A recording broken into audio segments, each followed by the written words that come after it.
নারায়ণগঞ্জ বন্দরে বাস চাপায় আফসানা ১৯ নামে এক কলেজ ছাত্রী নিহত হয়েছে। এ সময় আহত হন সঙ্গে থাকা মোটরসাইকেল আরোহী কলেজ ছাত্র শিহাব। বিল্লাল হোসেনের প্রতিবেদনে বিস্তারিত। রোববার বিকেলে ঢাকা-চট্টগ্রাম মহাসড়কে কেওটলা এলাকায় এ দুর্ঘটনা ঘটে। নিহত আহত দুজনেই নারায়ণগঞ্জ তোলারম কলেজের একাদশ শ্রেণীর শিক্ষার্থী।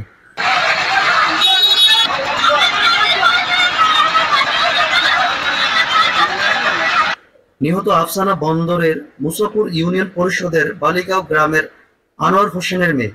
আহত শিহাব সোনারগাঁও উপজেলার শম্ভুপুরা ইউনিয়ন পরিষদের দড়িগাঁও গ্রামের দুলাল প্রধানের ছেলে।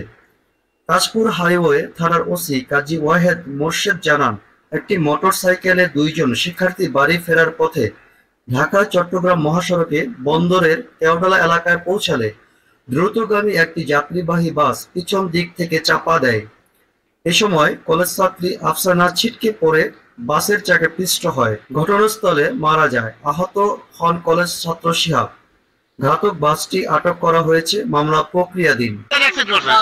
তোমরা গিয়েছিলা? আমরা বাইকে ছিলাম, আমি বাইক চালাইতেছিলাম। দুইজন সাথে মেয়েটা মারা গেছে, কি হয় তোমার? ফ্রেন্ড হয়, কলেজ থেকে। কই গেছিলা? কই কলেজে গেছিলাম। কোন কলেজ এটা? তুলারাম কলেজ। নারায়ণগঞ্জ তুলারাম কলেজে পড়ো না? ওই মেয়ের নাম কি? মেয়ের নাম আফসানা। তোমার নাম? শিহাব।